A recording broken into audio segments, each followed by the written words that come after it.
So by way of introduction, for those of you who haven't been on one of our monthly webinars before, my name is Monica McConkey, and I have a private practice based in Minnesota called Eyes on the Horizon Consulting. I'm a licensed professional counselor and do a lot of work around rural mental health with a focus on mental health and agriculture. So a very specific kind of a unique focus, but a lot of work on rural. And we know that's the world we live in North Dakota, right? Primarily rural state. So there being a helper or a helping professional or someone who is seeking mental health services can be a challenge when you're in a rural area with not a lot of services and supports. So that is kind of my background. I have some just brief acknowledgements. This webinar is made possible through funding from the North Dakota Department of Health and Human Services, specifically the Behavioral Health Division. This webinar has also been pre-approved for 2 CEUs by the North Dakota Board of Addiction Counseling Examiners, the North Dakota Board of Social Work Examiners, and the North Dakota Certified Peer Support Specialists. If you're not on that list and you need a CEU or CEU certificate, no worries. At the close of the program, I will give you a link, and it's a 2-part process. You will first complete a very brief survey, and then it will take you to being able to access the certificate. So just remember that when you're doing that process, that sometimes we have people that do the survey piece, they answer the few survey questions, and then they log out. And then they email somebody and say, how do I get a CEU certificate? So just letting you know now that the CEU certificate piece is tacked on after the survey. And again, the webinar is being recorded. So we're going to take a moment and just set up the poll everywhere. And if you've been on some of my webinars before, you have probably used this. The most simple way is through the texting app on your cell phone. If you go to that, you can text to the number. So the number you're texting to is 22333. The message you're texting is Monica, MCCONK 993. Okay, so the number you're texting to is 22333. The message you're texting is Monica, MCCONK 993. Once you hit send, you'll get a little pop-up or a text back, and it'll say you're part of my session and you don't have to do anything else. You're in for all the polls that we do. So your phone should look like this prior to hitting send. Okay, let's test it. And also, if you don't have your cell phone handy, there is, you can open another browser window and do the polling through a website, and that will show up on our poll here. Okay, so up in the left-hand corner, if you're not doing it through the text version, you can go to pollev.com / and the same code, Monica, MCCONK 993. So let's try our first poll and see if it's working. In one word, text, how are you feeling today? So let's see the answers roll in. So far, alive and energetic, which is awesome because it is, I don't know how it is where you are, but it is rainy and cloudy and dreary here. Okay, they're rolling in. We've got rushed, hopefully just some deep breaths. Calm, cold, I hear you. I've got a blanket on my lap. I am cold today too. Energetic, content, happy, borderline, accomplished, alive, blessed, calm. So tired has grown in size, and that means that more of you have texted that you're tired. So I will do my best to keep you engaged and encourage you to do the poll, take notes to keep yourself from falling asleep, right? So we have chaotic, blessed, optimistic. Awesome. We know the poll is working. That's what we needed to find out. Hungry. I hear you there too. I'm kind of in the same boat with hungry. Okay, let's keep on going. Before we start talking about building resilience in our lives, let's talk about what it is. And this word is thrown around a lot. We hear all the time, oh, kids are so resilient, they'll be fine. People are resilient, they bounce back. The interesting thing is, and I should put a poll question in on this, if people don't go through tough things, they don't really build resilience, do they? We build resilience and we become resilient when we go through difficult things. However, there are protective factors that either are set up around us when we come into this world or in our communities, or we can implement those protective factors in our lives to help us build our resilience to become even to make it even I don't know if easier is the right word, but a more effective process of getting through tough times. And that'll kind of clear up as we move on here. But in terms of what does resilience mean, I really like the first definition, and that's the ability to navigate adversity and to grow and thrive from challenges. So doesn't mean we don't have stuff thrown at us. It means, life is life and we're going through things and they're hard. Resilience is that ability to go through those things and actually come out on the other side having learned and grown from those challenges. So when we face the next thing life throws at us, we are able to handle it in a better way. We're able to come out of it less, I guess, damaged. Another definition on resilience is the ability to withstand or recover quickly from difficult conditions, and the ability to recoil or spring back into shape after bending, stretching, or being compressed. So the visual, I'm a really visual person when I'm learning. I need to see it. So the visual I thought about to represent resilience is the palm tree. And I picked that because it's amazing to me that these tall, very spindly palm trees, can survive hurricanes and tropical storms, and the next day look like this after bending, stretching.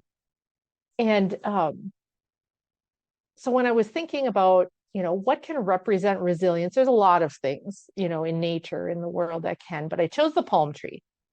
Partially because I have a connection. I did my undergrad in Florida, was down there during storms, saw the impact of the storms, and my parents actually winter in Florida. So I spent some time down there in the winter with them, and have also during those times seen, palm trees going through adversity, if you will, flooding, high winds, tropical storms. So resilience is all about going through difficult things and recovering or fielding that difficulty and coming out on the other side, having grown and learned.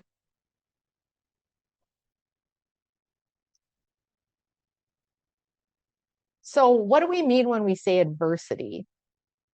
I love this visual too, because you can see the palm tree like right in the middle of all the chaos and destruction, and it's standing, although it looks like it's rather close to a building. What do we mean by adversity? Adversity is different or can be different for everybody.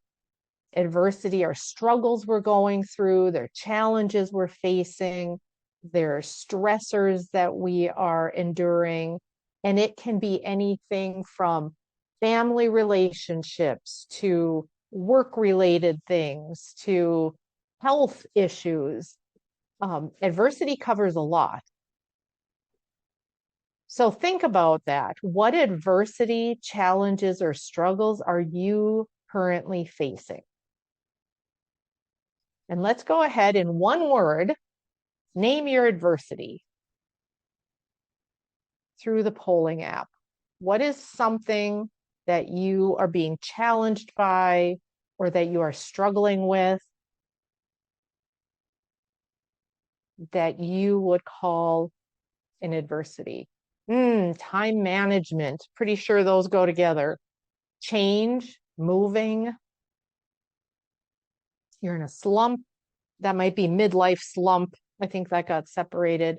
Procrastinating, empty nest, kids moving out. Some of these got separated. Deadlines, grief, coworkers, job, culture, confidence. So we've got empty nest that's gotten larger. We've got time management that's gotten larger. We've got culture that's gotten larger. Kids. I don't know if that was connected to behavior, kids' behavior. Lots of stuff. Lots of life, real life stuff. Relapse.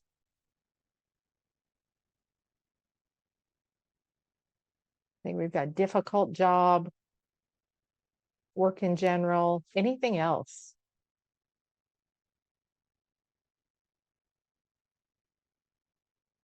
Typically, I'll see family things popping up here. That's not unusual to have, and we do have kids, but difficulty with parents, maybe caretaking, maybe family members that are facing health issues. I mean, life hands us some hard stuff, right? And we don't always know when it's coming. So sometimes it's just a hit. So lots of adversity here. So we're going to take a few lessons from the palm tree in being resilient and getting through tough times. If you look at this picture, kind of towards the back, you'll see some palm trees that are missing their tops. We're going to talk about that, so just note that. But I'm going to talk about the palm tree, and you're going to learn things you probably never knew about a palm tree. I'm not an agronomist or anything like that. This was all researched well on Google. And then I'm going to parallel those things to us in our human condition. So hang on, we're going to talk about palm trees, and you might be thinking, what the heck? What does this have to do with us being resilient? But when we go through a few things about the palm tree, I will be paralleling that to us as humans.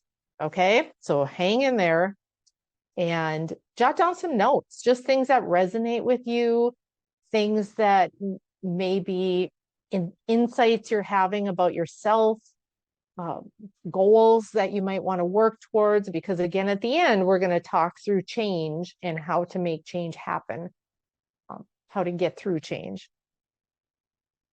Okay, so let's talk about the palm tree. The first resilience factor that we're going to talk about that palm trees have is they have a built-in survival mode. Part of that built-in survival mode is that there is one terminal bud on the top of the tree where the palm fronds come out of. If that one terminal bud survives, the tree survives. So the tree can be damaged, it cannot look so pretty, it could have its top missing, but if that one terminal bud survives, that tree will come back. It will survive. The other part of that built-in survival mode is that there are some varieties of palm trees that allow their palm fronds or their leaves to be snapped off in the face of adversity. So they basically let go when faced with high winds, storms. They allow themselves to let go of what could have brought them down, right? They're decreasing their wind resistance, allowing leaves to be snapped off, knowing one terminal bud survives, it's going to grow back. It's going to be okay. Okay, that's built-in survival mode. Next, we're going to talk about the rooting space of a palm tree. First of all, if a palm is planted too close to structures or other trees, they don't develop that good, strong foundation of a root system. Their roots are cramped and undeveloped. However, if they are planted in a stand of trees of like 3 to 5 other palms, they provide each other strength. In fact, when I was down at my parents' last winter, they bought a palm tree in a pot, in a thing to plant. And on the instructions, it said to plant in groups of 3 to provide that strength to each other. So too close, cramped undeveloped roots, however, spaced apart, good, strong support system. You can probably guess where I'm going with some of this and paralleling it to us as humans. And then internal flexibility. This is probably the greatest resilience factor in a palm tree, that they are made of fibrous material that runs vertically through the tree, that is extremely tough, very flexible, very malleable and adaptable. That gives the tree the ability to bend with the wind, to bend with adversity, and to come back into place. So it's not like our hardwood trees here where there's high winds and they snap off.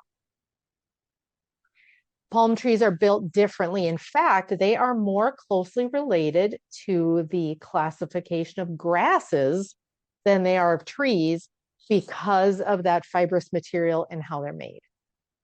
So just an interesting, a few interesting notes on how the palm tree survives. So now we're going to flip it and parallel those resilience factors to us as human beings. Okay? So let's start. The first thing we talked about was that the palm tree is one terminal bud. And if that terminal bud survives, the tree survives. So what I am paralleling that to for us as human beings is our spiritual protective factors. Now, people automatically think that means, sitting in church on a Sunday morning. Not at all what I'm talking about. Those are religious practices, which for some people are their spiritual protective factors. Hey. Whoops. Good. How are you? Oh, I'm gonna Don't forget. There we go. So those things can be spiritual protective factors, but I'm thinking a bit more broadly, where if you think about what feeds your soul, what gives you hope for the future? What do you believe in outside of yourself? So all of those things can be considered spiritual protective factors. It can be getting out in nature. It can be being with your family. It can be volunteering. It can be a number of things that feed your soul, that have meaning to you. Now, when we go through difficult times, we often either gravitate to or away from our spiritual protective factors. So when we're under deep stress, chronic stress, when we're facing adversity, one of two things typically happens. People really gravitate toward what feeds their soul, what gives them hope and comfort. Or on the other hand, people gravitate away because they feel like they don't have time. They feel let down. They're questioning the universe. They're questioning their belief system. So what I would say, or what I would propose, is to get through difficult times and to build resilience, it is so important that we identify what is that spiritual protective factor in our life, or protective factors, and we make an intentional practice to foster that, whatever that is. What feeds our soul, what gives us hope. The other piece of the, I forgot the term I used, the palm trees built-in survival mode, is their ability to let their palm fronds go in the face of adversity, like high winds, storms, things like that. In our life, I'm paralleling that to letting go. What are we holding on to that is not serving us? What are we holding on to that is a negative influence in our lives? What are we holding on to that we would really experience some freedom internally if we were able to let go? Sometimes it's relationships, sometimes it's our thoughts, sometimes it's a behavior or an addiction, sometimes it is something like perfectionism. So just think about both of these things. First, what feeds your soul? What is a spiritual protective factor for you? And second, what, especially in times of adversity, do you find yourself holding on to that letting go would be a really good option? And the thing about letting go is it doesn't have to be forever. Maybe it's only for a season. Like, this needs to come off my plate, or this needs to not be a part of my life for a season. So let's do some polling around these two things. First one, what would be helpful to let go of? So thinking about that in your life, and this can be a phrase, this does not have to be one word, this can be a phrase. Letting go of anger. What else? What else would be helpful to let go of? I just need to jot down some notes here. Fear. Resentment. Perfectionism. Sadness. Self-defeating thoughts. Future worries. Pressures. Regret. That's a biggie. Resentment. That's big too. That really holds us back. More resentment. Politics. Oh, yes. Anxiety of what may happen but hasn't yet. Oh my goodness. Yes, that's called anticipatory anxiety. And we're feeling it like it's already happened when we're experiencing that. Lack of confidence, expectations of others.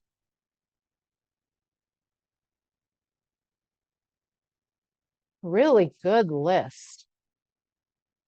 Other things, what would be helpful to let go of?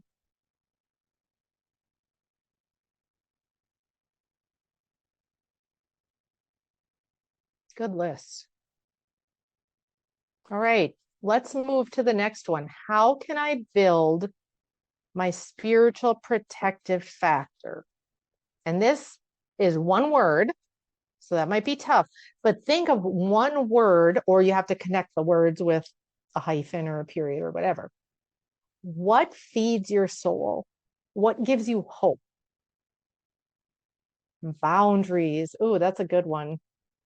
Nature, being in nature. That's one of mine, is being out in the woods, going for a hike. We've got Allah, we've got music, we've got family, meditation, church, alone time. We're going to be talking about mindfulness in towards the end of the presentation. That fits right into it. Mindfulness, meditation, being really present, being around animals, exercise, family, fellowship with others, love and caring, me time. What else gives you hope for the future or feeds your soul are kind of two ways I like to think about spiritual protective factors.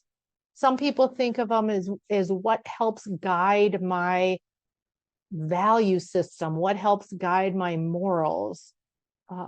If everything is falling apart, what is an anchor for me? All ways to think about spiritual protective factors. Driving, going for a drive, that is so interesting, because when I present this to audiences of younger adults, so I would say 20s or teenagers, driving comes up on this list. And when I think about when my kids were in high school and they were stressed out about something, whether relationships or academics or their sports or whatever, they would often say, I'm going to go for a drive. And I live in Detroit Lakes, so to drive around the lake is a 10-mile drive. And they would say, I'm going to go for a lake loop. And that told me that they just need that time alone, probably with some music, when they are just focused on the drive and able to maybe process, maybe pray, but just have that time alone. So that's an interesting one that I do definitely hear more and more from, especially the younger generation. So we've got community events. For some people, it's volunteering. It's doing things for others. We've got arts, experiencing patience, just that calming piece. So the ones that are larger, I think that's probably supposed to be self-love, family, going for a drive in nature, are all growing.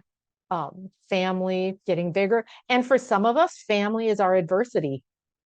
Like, family is not at all a spiritual protective factor for us. It is literally our adversity and our challenge. God, kids, again, that can go both ways, can it? Adversity or a protective factor. Gardening. Awesome list. If some of you had trouble identifying, like, what is that for me? What is something for me that helps me get through difficult times? What is something that feeds my soul or gives me hope? You have a whole list here to draw from. And not all of these will resonate with everyone, but you have to kind of give it, if you're having trouble identifying, you may have to give it a few things and just experience it and see how it feels and see what it does for you. Someone added cooking, cleaning. I hear that quite often. Kind of throwing yourself into something. Good list, you guys, really good list. Praying. Awesome. So we have the letting go, the things, people, relationships, thoughts, beliefs that are not serving us well as a help toward building resilience. We have spiritual protective factors, what we can gravitate to help us feed our soul. So those two resilience factors are on the books. Hopefully you've identified or written down. If not, you have them in your answers in your text. So second piece, we talked about the palm tree's rooting space. So again, growing too close to buildings or structures or other trees, we're going to equate that to the negative influences in our life. However, when they're planted in a group or a stand of like 3 to 5 other trees, we're going to parallel that to our support system. I have never heard or read of anyone who's talking about an experience of going through a tough time that said, I did it 100% by myself. Typically, the vast majority of us, part of our resiliency, part of our getting through tough times is going to involve a relationship with other people that we can look to as our support system. So we're going to break this down a little bit. Let me see. Do I have... Oh, okay. We're going to break it down right now. One of the ways I like to again, provide a visual for a support system. And some of you have heard me talk before, have heard this, but think of a bus. It's your bus. You are the driver, the owner of that bus. You get to decide who is on your bus, and you get to decide where they sit. Now, the people on your bus, that is all about who you have relationships with in life. Those are the people on your bus. So it can be super close, like family, closest friends. It can be acquaintances, like people you interact with at work or in the community or at church or what have you. Not super close, but you still have a relationship with them. They're on your bus. Everybody on your bus. You get to decide where they sit. And you get to move them around if you want to. Now think about the people in your front seats as being your closest support system. Like these are the people that are there for you 24/7. You're there for them, and they are accessible to you. They're close. You put a lot of energy into your relationship with them. There's reciprocity. They put energy into their relationship with you. That is your first line of your support system, your front seat people. You want to keep them close. Then we have the people that sit in the middle of our bus. And those are people that, the relationship might be fine. They're just not as close. So they may be more what we would call like acquaintances. Again, the relationship may not be bad. There may not be problems. They're just not our front seat people. And that's okay. We don't put as much energy into those relationships. And then there are the people that are in the back of our bus.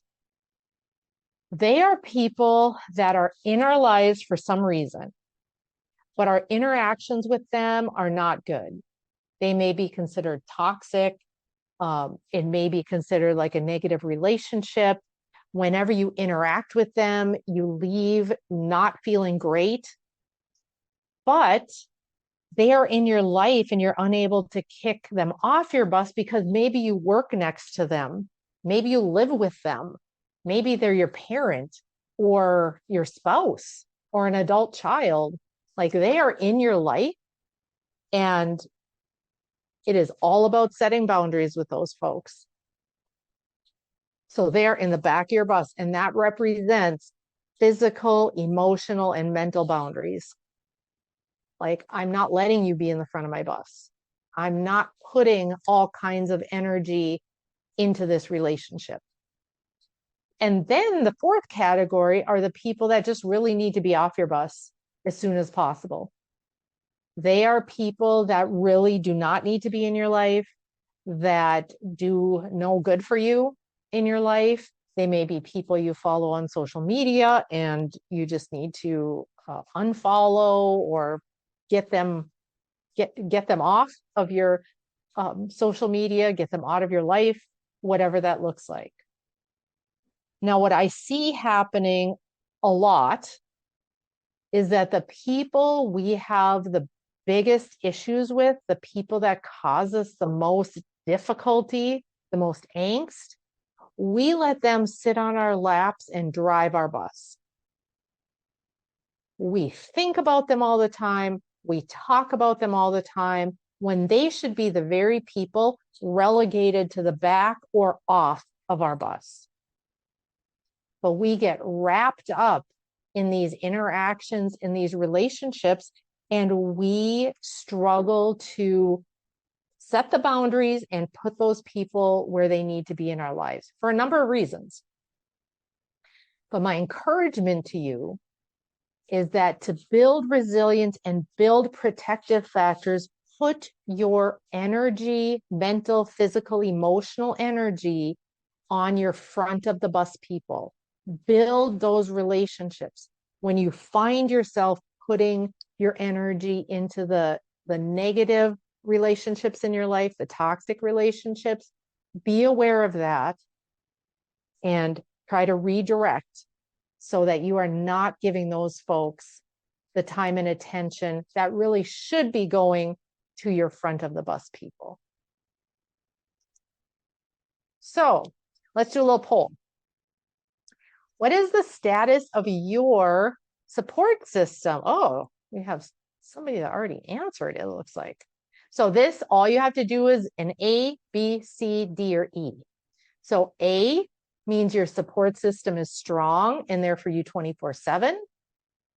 B means your support system consists of a few people, but you don't like bothering them. That's not showing up there. So yeah, your support system consists of a few people, but you don't like bothering them. C, I prefer to handle my problems on my own. D, most of the people in my life are negative influences. Or E, I feel alone and isolated. So let's let those numbers tick in a little bit. We've got A, B, C, D, or E. So go ahead and fill them in.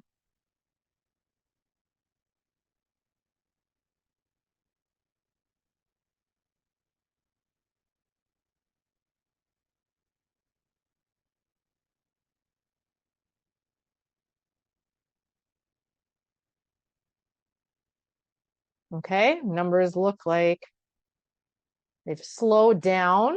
Whoops, oh gosh. Okay, we've got 32% of you who feel, no, I'm wrong, I gotta go up one. 50% of you, half of you, this is great, feel like your support system is strong and there for you 24/7. Those are the relationships you want to continue to nourish and build. Those are the people that when you're going through difficult times, lean on them, engage them, spend time with them. Isolation, oh gosh, I could talk, I probably have done a webinar on the impact of isolation. Not good for us, not good for us to be isolated from people. Then we have our B people. My support system consists of a few people, but I don't like bothering them, is the rest of that, 32%. And then our C people, I prefer to handle problems on my own, 9%. So this group, not surprising to me, this is like the typical like upper Midwestern kind of response. Like, I don't want to bother anybody. I can handle things on my own. You know, I don't want to disrupt anyone. I feel guilty, all the things. And then we have nobody indicated that most of the people in their life are negative influences. However, 9% of you feel alone and isolated. So that's significant. Let me talk to the B and C people first. So this is what I want you to imagine. I want you to imagine that you are sitting next to your best friend, wherever, in a restaurant, in a park, You're sitting next to your closest, the most important person to you in life. And they are struggling. They are upset. And they told you that 2 weeks ago, this thing happened in their life. Big thing happened in their life. And your response typically would be, why didn't you tell me? I wish you would have told me. I could have helped with the kids. I could have brought food over. I could have done chores for you. I could have, picked up errands. I could have just sat with you, but you didn't tell me. So I'm sorry, my phone is going off here. The support systems that you have in your life feel the same way about you. They want to be there for you. They want you to lean on them. They want to know when you're struggling. So I just encourage the B and C people to reach out. Don't hesitate to reach out. When you feel like you're drowning, you're spiraling, you're going through a tough time. I will also add that in reaching out, you don't have to tell them all the things. You don't have to make the reaching out about the issue. You can just reach out and say, hey, will you go for coffee with me? Or, can we go for a drive? Or can we hang out and watch a movie? It doesn't matter. The point is that you are not isolating. You're spending time with one of your support people, even if you're not talking about the big issue. Okay? So that's my message to you, B and C folks. For the E, the 9% of you that feel alone and isolated, that is a very, very hard place to be. And I would just encourage you that you can take the bull by the horns and change that. And it starts by building that support system. Starts by seeking out people who are good to have in your life. You're filling your front seats, building those people into your life and onto your bus. And the people that are less helpful or not helpful maybe need to move towards the back or off. So to you E folks, just a word of encouragement that start seeking out those people. And it can be in a variety of ways. It can be through interactions like this. It can be through classes. It can be through a faith community, a community organization.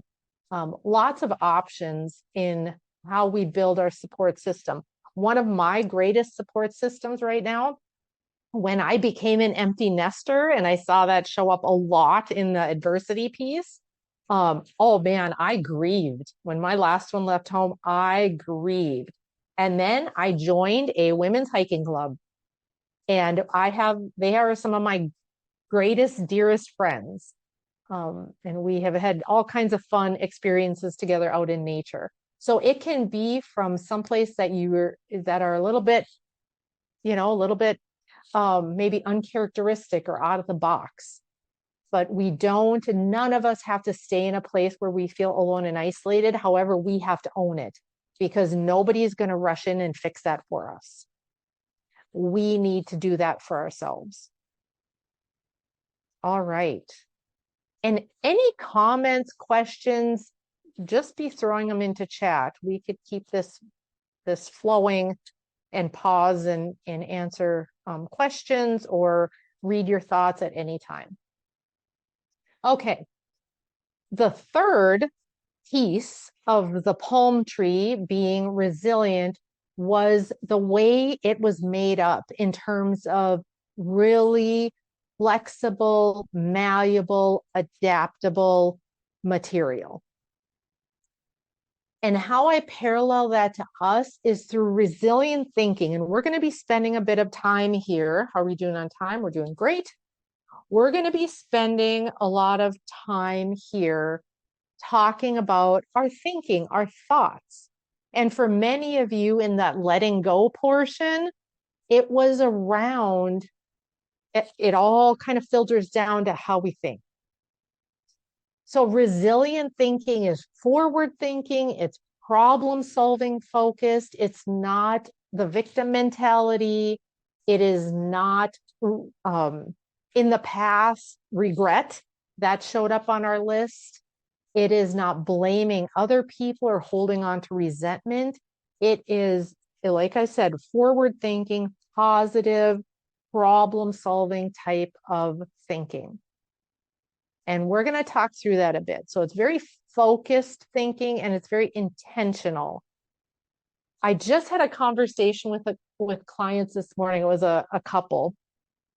And we were just talking about this very thing, how each of them in their own way struggle with some anxious thoughts, that anticipatory anxiety, thinking that's just not helpful and it impacts their relationship. And one of them said, you know, why is it that it's so easy to let our thoughts go to the negative, to see the worst in everything? And I don't have a good answer to that. I'm sure there's research on it, but it just seems to be human nature, right? That we struggle, especially in times of adversity, to see the light at the end of the tunnel or to see the really good things that are happening around us. So we're going to do a little activity wherever you are. And what we're going to do is I'm going to have each of you look around the space you're sitting in right now. And in that space, I want you to notice anything you can see that's red, the color red. So look around your space and notice anything you see that is the color red.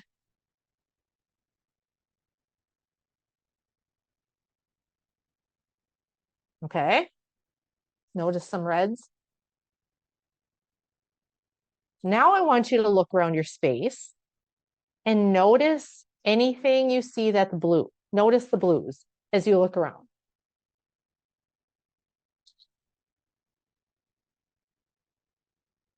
Okay.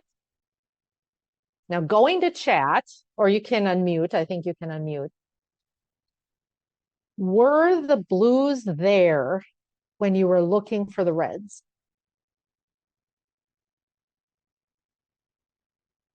Going to chat, go ahead and put your response, or you can unmute. Were the blues there when you were looking for the reds? Okay. So we have a lot of yeses. And Angie, you kind of, yes, Darla, exactly. The blues were there, but we didn't see them because we weren't looking for them and we weren't focused on them. So imagine in life, the adversities, the negatives, the problems are the reds. We tend to really focus in on the reds to the point that then we see them clearly. That's all we see is the reds. And then we anticipate more reds. So we're thinking, oh, my life is all about reds. I knew there'd be another red. I knew before you even told me that there would be a red. My life is all about reds. But the blues, which are the blessings, the good things, the things we have to be thankful for, are all around us. But in our focus being on the reds, we don't see them and we don't notice them. So our challenge is really to look at the blues, the beauty in life, the blessings in our life, the really good things we have to be thankful for. That will turn our thinking, which will turn the way we feel, which will turn the way we function, our behavior, our actions, our motivation. All starts with our thinking. So that is like focused thinking. What are we looking for? What are we anticipating? It does not mean that If a red pops up, we don't deal with it. We deal with it in a problem-solving way, not in an anxiety, worry, overthinking way. Okay? That's focused thinking. I had another thing I was going to tack onto that, and I lost it. And it was good. So I hope it comes back. We'll just keep going and we'll see what happens here. So good responses. We will see, bottom line, we will see what we look for in other people, in ourselves, in our environment, in our community. We will see what we look for.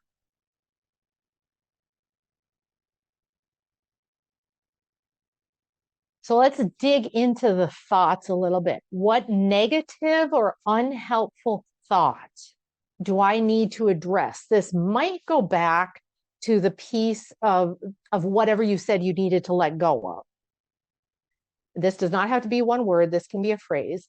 So what negative or unhelpful thought do I need to address? Go ahead and text that I'm not worthy or I'm worthless. That just has a sting to it, doesn't it? I'm not worthy.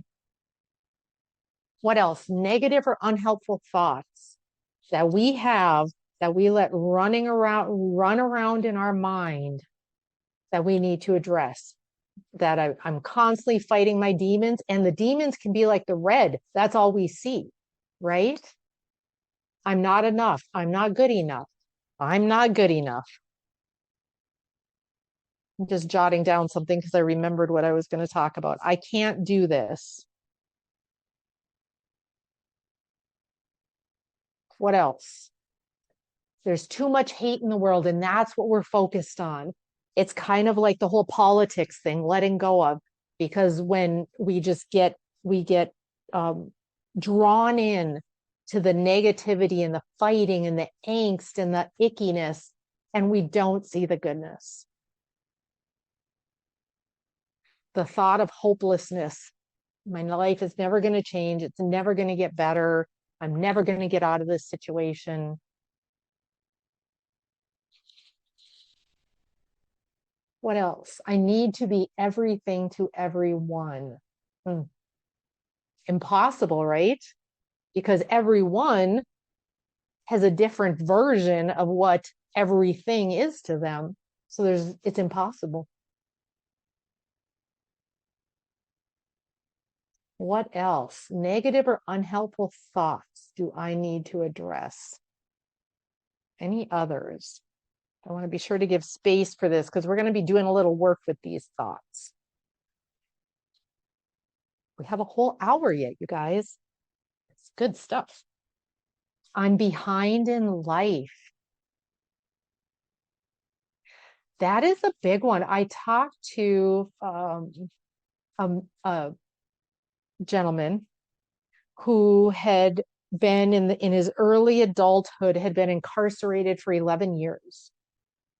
And I didn't even think about it from this perspective until I talked to him, that he felt, rightly so, that he was behind in life in terms of building his career, in terms of time with kids, in terms of saving up for retirement. I mean, lost a whole decade in putting money into his 401k.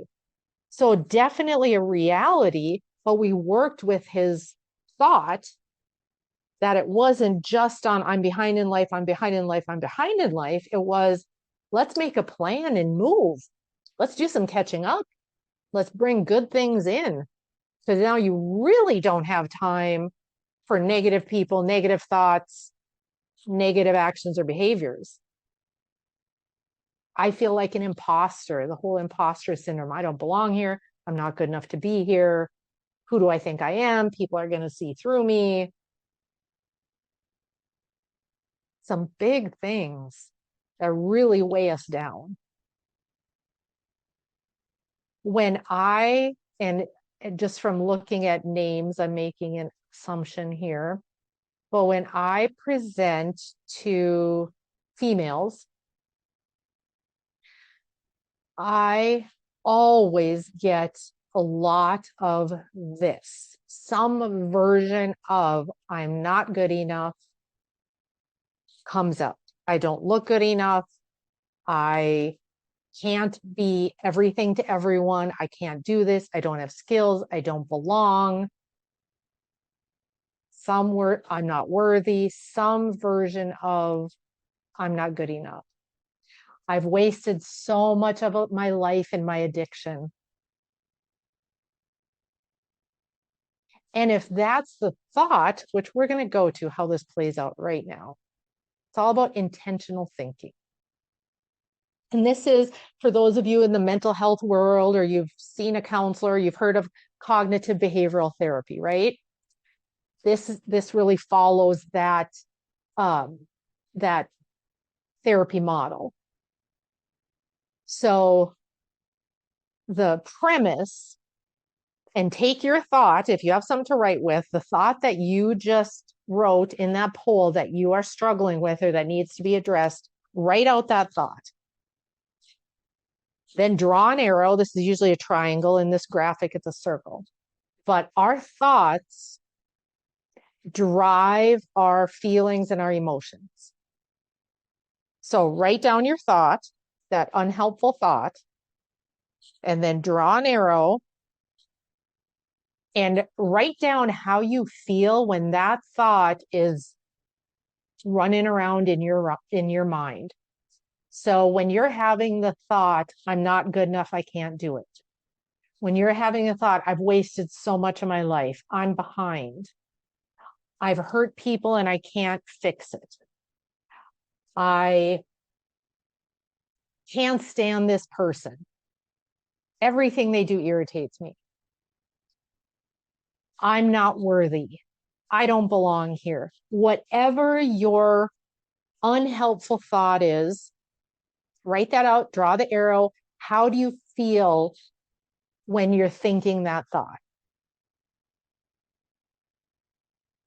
Now I want you to draw another arrow across and write down when the impact that having that thought and those feelings, what is the impact that has on your mood, on your actions, on your motivation, on your relationships? Just list a few things. One of my clients I talked to this morning, we were running through this, and her thought was kind of around, I can't keep up. Nothing I do is good enough. I feel overwhelmed. I feel resentful. She gets crabby. She's snapping at kids and husband. She becomes totally unmotivated. And then change doesn't happen. And then it reinforces your original thought that I'm not good enough, I'm unworthy, I can't do it. So we run through the scenario. Let's just take the I'm not good enough thought. You're thinking I'm not good enough. The emotions that come might be overwhelm, depression, sadness, maybe anger, frustration. And then you're unable to do the things you want to do, to function in your job the way you'd like to function, to keep your environment the way you want to keep your environment. And then that reinforces your original thought, I'm not good enough. And it goes and it goes and it goes. Now, there are two ways that I typically talk with my clients about how to get out of that vicious, unhelpful cycle. The one that's like my preference as a counselor is through changing, reframing, or distracting ourselves from those unhelpful thoughts. Now, the first challenge is identifying the thoughts when they're happening. I personally notice the feelings. Like I'll be driving in a car, or I'll be doing something, and I will start to notice that I just am not feeling right. I'm feeling overwhelmed. I'm feeling frustrated. I'm feeling irritated, which nothing's wrong with those feelings. It's just that they can be more helpful or less helpful. So once I identify the feelings, then I peel back the layers until I get to the thought that's driving those feelings. And then I can work with the thought. Is this something I can control? Is this something I can change? If yes, I'm making a plan. What's my plan? If no, then it might be about acceptance. It might be about forgiveness. It might be about distraction. Like I'm just going to think about something else. So that thought is not running through my mind. So the thoughts work is one, and probably in my mind, the best way out of this cycle. However, sometimes, especially for people who are really experiencing depression and anxiety, to get those thoughts to pivot can be a really, really hard thing. So another way that you can break up this cycle is when you are feeling the feelings that are unhelpful, and you can trace it back to the unhelpful thought, then there's some break from that cycle after you acknowledge, like, I don't really like the way I'm feeling. I'm going to call somebody. I'm going to go for a walk in the woods. I'm going to go spend time with my animals. I'm going to go for a run or jump on the treadmill. Like there is an action that takes place to break up the cycle once you notice that your feelings, your thoughts and feelings are taking you to an unhelpful place. Okay, any questions, comments on this? I feel like I threw a lot out there.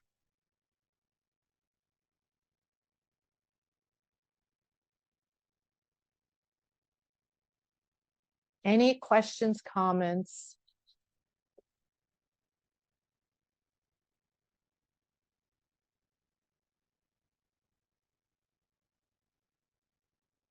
Okay, I should say too, if you want to put something in a chat and you want it to be anonymous, you can send it just to me and I won't read out your name. Monica, this is Tammy, and I just wanted to let you know how much we appreciate just the way that you can simplify this really easy for people. I think it's just a really helpful tool, and I'm just very appreciative that you're willing to do this presentation again and share it with more people. Well, thank you, Tammy. I appreciate that. All right, we're going to keep going.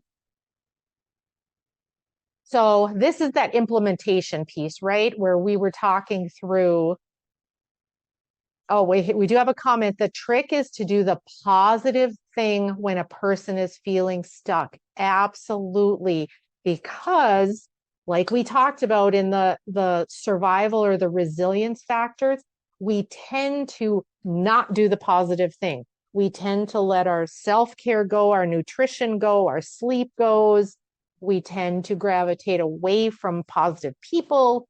We tend to gravitate away from our spiritual protective factors. When in that moment, when we are trying to interrupt the cycle, we want to be gravitating to those things and we want to be focused on the blues, right? Instead of the reds. So we did this implementation piece. Let's keep going here if I can find my mouse. So a couple more things on helpful thinking. We talked about the thoughts, feelings, actions connection. We talked about intentional thinking. One way to break up that cycle if we're working on our thinking is really to challenge those negative thoughts. We do not have to buy into them, hold on to them. And so many times it's a message that we have heard from someone else. And usually someone who is in a caretaking role or means a lot to us. And if their message wasn't the most positive, we will take it and we will make it our own message to ourselves. And we don't have to do that. So if we've been told you're not good enough, you're never going to do that, you can't do anything right, you're lazy, you're worthless, blah, blah, blah. We do not have to adopt those thoughts and give them residence in our mind.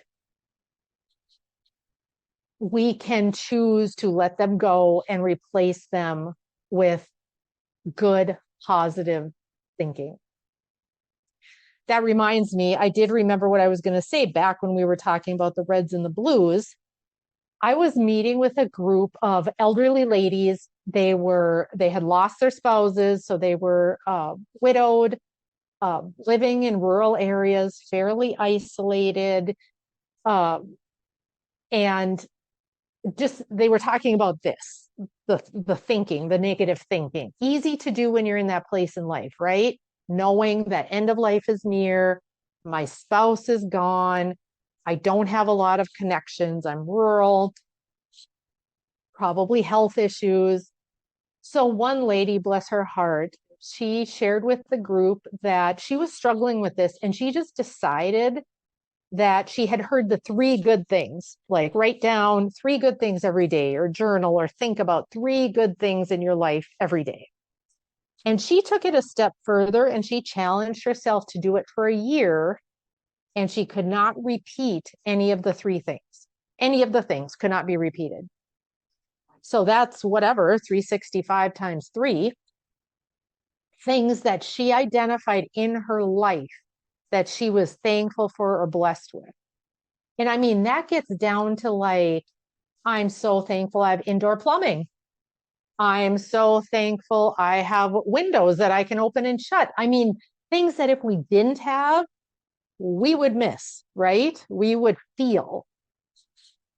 And that is, I mean, that will pivot that cycle when we can keep our thoughts on what we are really thankful, grateful for, blessed with. Making a plan can be very helpful when we find ourselves overwhelmed with adversity and just not in a good place in our thinking. And what making a plan does is it shifts the part of our brain we're using from the really emotional, intense part of our brain to the calm, rational thinking part of our brain. And when we do that, we calm our emotions and we're able to think. So when we just even use that little phrase, like there's something bothering me, I'm feeling irritated, I'm feeling overwhelmed, whatever it is, what's my plan? I'm going to make a plan. That plan may change a lot, but you're still turning on the thinking, rational part of your brain to start a forward direction. And then mindfulness. Mindfulness, I think is obviously becoming more readily adopted in these conversations, but I think there's still a stigma around mindfulness. And so I wanted to spend the next few slides, we're still doing good on time, talking a little about mindfulness, self-compassion, and resistance.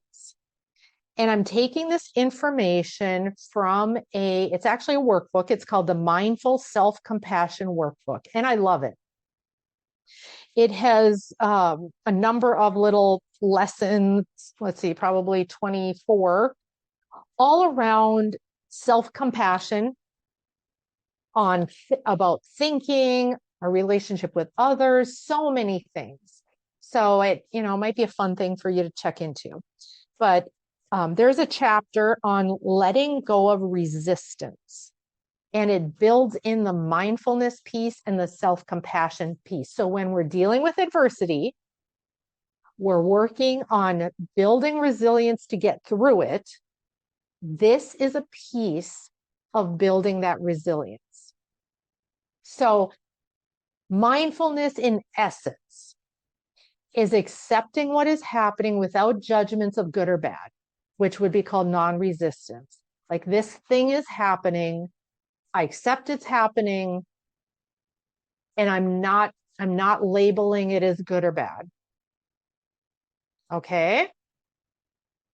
Resistance is when we are in a situation and it's that struggle that occurs when we believe our present experience should be different than it is. And one example it gives in the book, and I'll just read the little vignette here.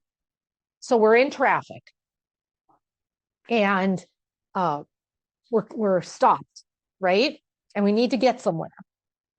And the little vignette here reading from the book is, damn it, the freeway is in, or we're in North Dakota, we'll just call it interstate, is in total gridlock.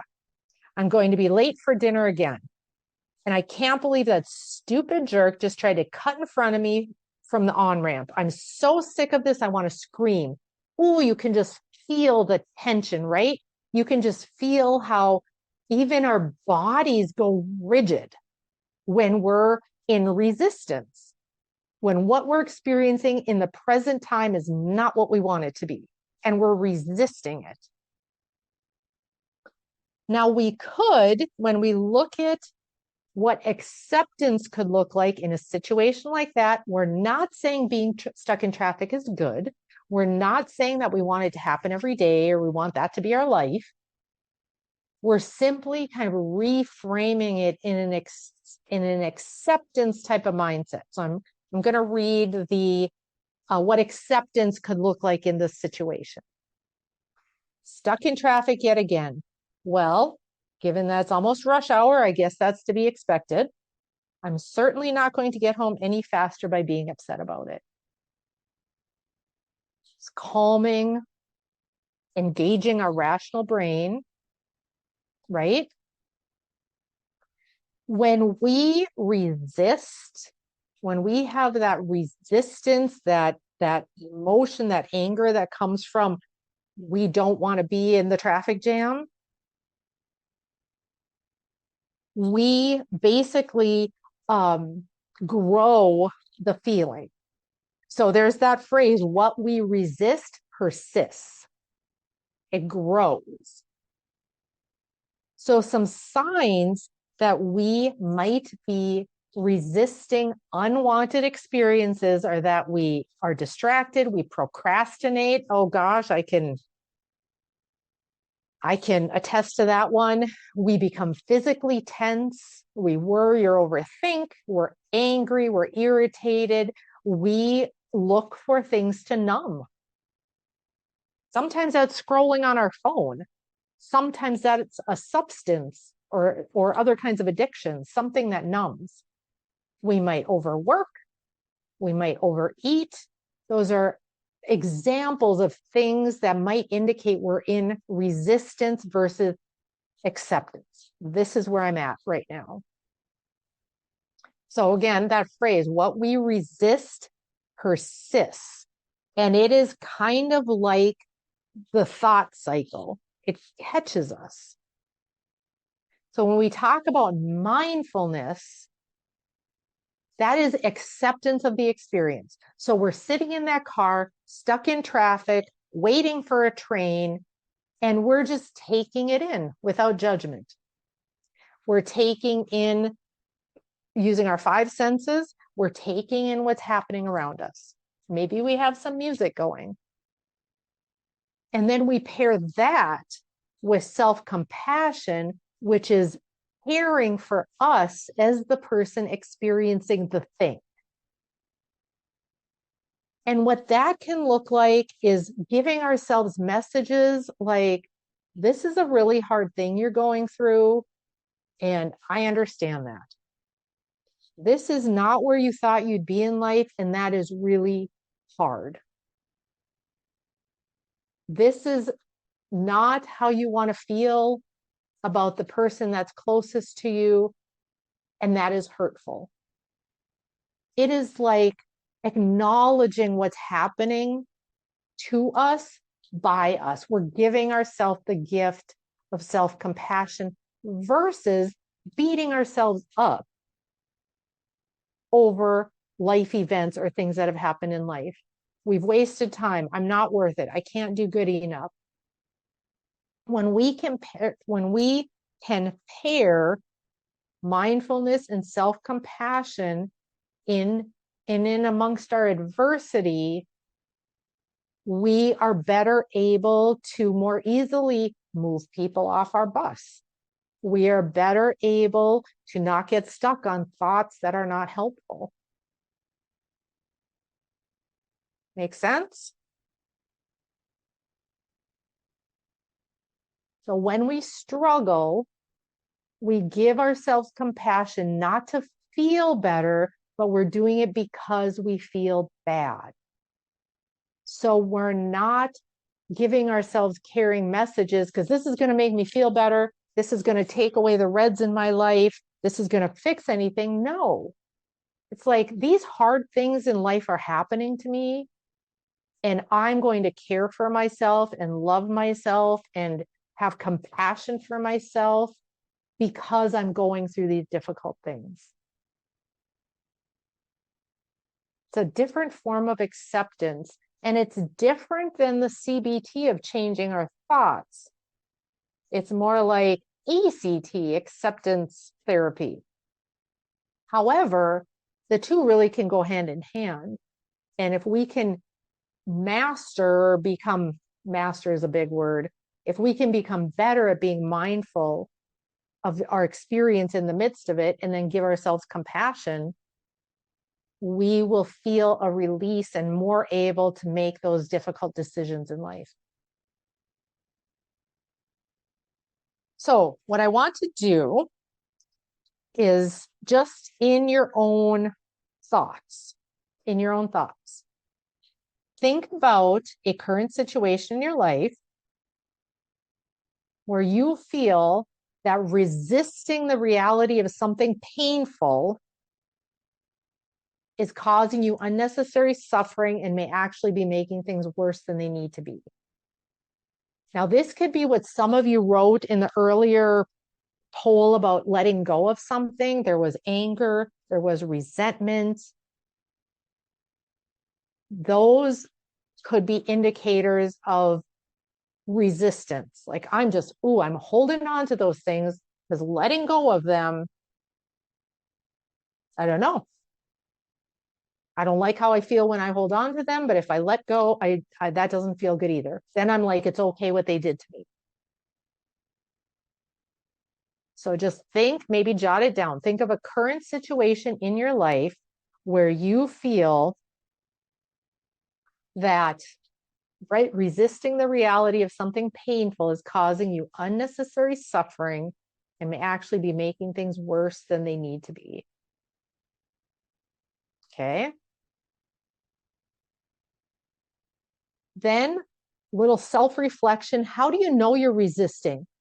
Is there discomfort you're feeling in your body or mind? When I'm in a resisting place, I literally feel like my chest is tightening up. Like I'm just becoming so rigid physically.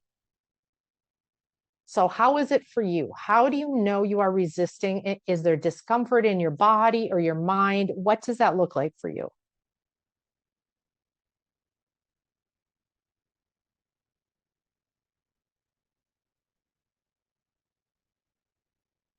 Okay, next reflection question. What are the consequences of resisting? How might your life be easier if you stopped resisting or at least resisted a little less? So kind of the acceptance.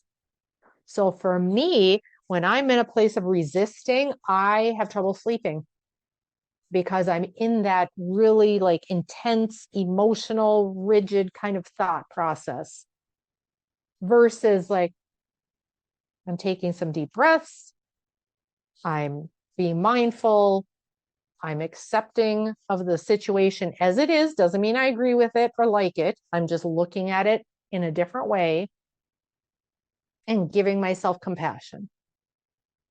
So for you, when you are in that resisting place, what are the consequences and how might your life be easier if you stopped resisting or at least resisted a little less? I think of it kind of in that palm tree scenario of letting go, like the freedom that comes with letting go and accepting.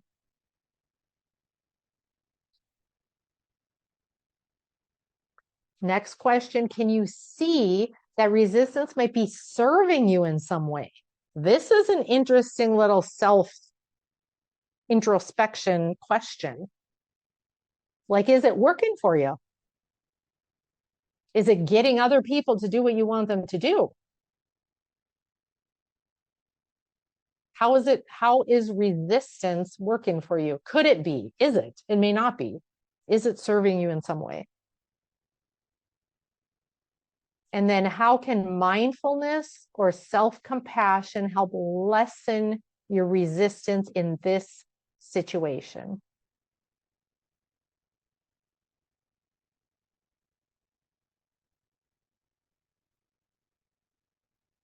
Okay. Anybody want to share before we do the last section?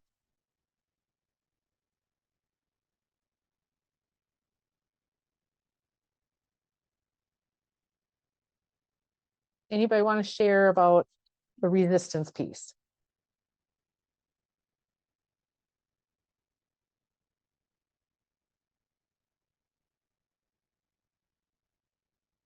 Okay, let's power through. We have about a half an hour left. So given all of this, it's easy to have the like, I'm going to change this thought. I need to get these people to the back of my bus. I'm going to work to build my spiritual protective factors. I'm going to work on mindfulness and acceptance versus the resistance. I'm going to work on caring for myself and giving myself positive messages. But wow, is change hard, especially if those things have been our go-to, right? If those have been the habitual practice over the course of life. Like we can have the things and we know the things. It's like, I need to eat 5 servings of vegetables today versus 0 or 1. But wow, can that be hard to implement change? So I'm just going to talk a little bit about being intentional with implementing some of these things that you've noted today that you want to work on. First of all, when we talk about intention, it is like literally, it's got to be done on purpose. It's very deliberate. When you get intentional, you choose to make decisions and take action on what's important to you. Being intentional means getting clear up front about what you want to achieve. It is like commitment. Living with intention means you consciously choose to create the life you want rather than having other people dictate your feelings and actions. You are taking an active role in planning and creating the life you want for you. Like the person who, or the 9% that indicated they were feeling alone and isolated, intentionally tackling that means you are consciously choosing to change that and to build your support system. So when we talk about change, I just love this quote because it's, again, a visual. So the quote is, the individual instinctively resists mutation or change. So the individual instinctively resists change. He may live in a kind of swamp, but it is his swamp. He knows where everything is, what's in all the bogs and marshes. To leave his swamp means venturing into the unknown and perhaps falling into an even worse swamp. That analogy really spoke to me in why even sometimes when we know I have got to get out of this relationship, I have got to work on this addiction, I need to get healthier, I need to manage my stress better, I need to set boundaries, whatever the change is, that we don't want to do it because even though we're in a place in our life that we don't like, we're comfortable there because we know it. We know, like in the swamp definition, we know where the alligators are. We know where the mud is. We know in our relationship what to anticipate from the unhealthy person we're in a relationship with. Like we're comfortable there. And when we are comfortable somewhere, there's not a lot of motivation to change, even if we don't like it. We tend to go back to being comfortable. So the thoughts, the fear, right, is that we'll leave our comfortable place our relationship that we don't like and is not healthy, but is comfortable because we know it.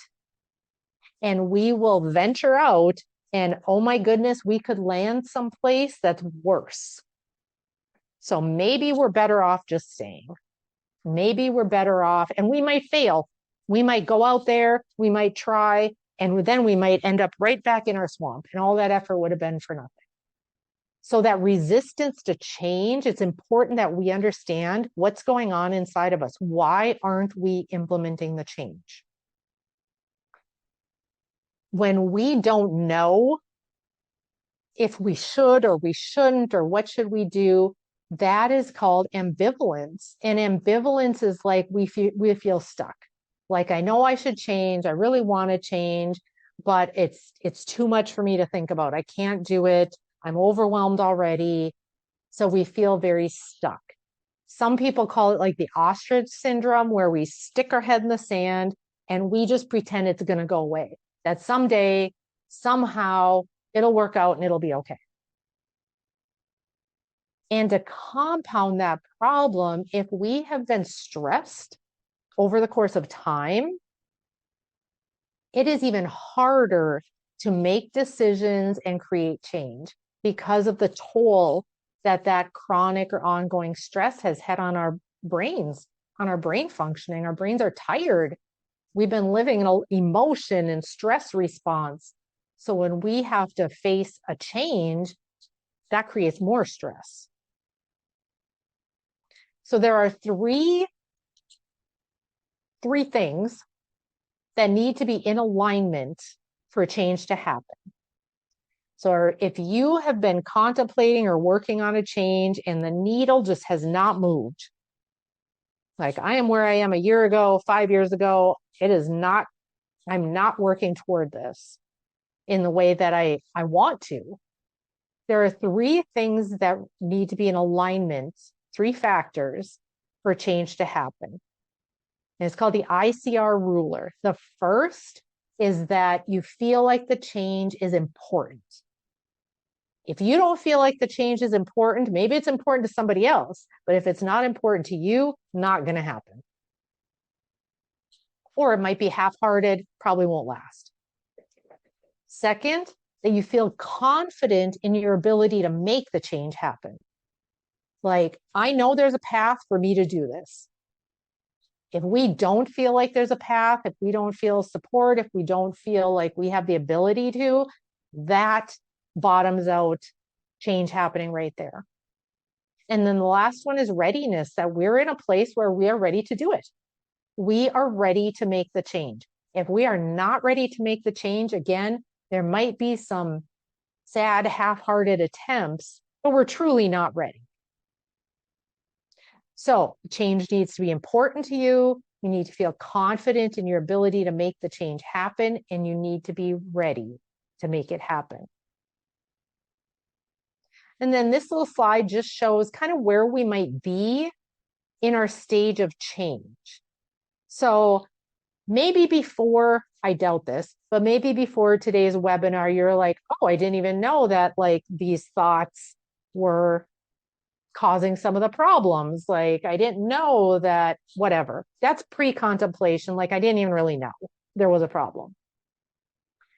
When we get to contemplation, it's like, okay, we know there's a problem and we have those desires to change. Then we move to preparation, and that's like all about the making the plan. Let's formulate a plan. Let's figure this out.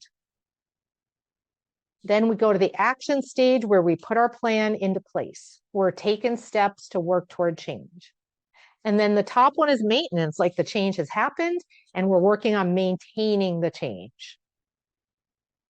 Now, typically not that easy that we just whoop, whoop, whoop, up the steps and we get to live in maintenance. Usually like whoop, whoop, whoop, we're up, boom, boom, boom, fall down a couple, whoop, whoop, whoop, back up, fall down one or two. We rework our plan, we retake action, we reassess my confidence level or my readiness or my importance. And we keep going. But just know that failure is probably just taking a step down to reevaluate remake the plan, and keep moving forward. It's not really failure. It's part of the process. Some really good ways to ask yourself or somebody else, if you're working with someone else on making change happen, is to talk about, it's called change talk. Talk about what are the disadvantages of things staying the same? What are the advantages of things changing? What is the optimism? What am I looking forward to when the thing changes? And what are my intentions or my plan to make the change happen? So it gets us unstuck from our swamp, right? We start to think outside of our swamp. What could it look like? What am I looking forward to? What do I want my life to look like? And how do I start taking small steps to get there? And some questions that are helpful to ask ourselves or people we're working with. It sounds like things can't stay the same as they are. What do you think you might do? What changes were you thinking about making? Where do we go from here? What do you want to do at this point? How would you like things to turn out? And after reviewing all of this, what's the next step for you? You can do it. The little plug at the end there. This is my contact info. At any time, if you want to get a hold of me, process through something, and we can talk about next steps, I'm happy to do that. So you can call, text, email. That is all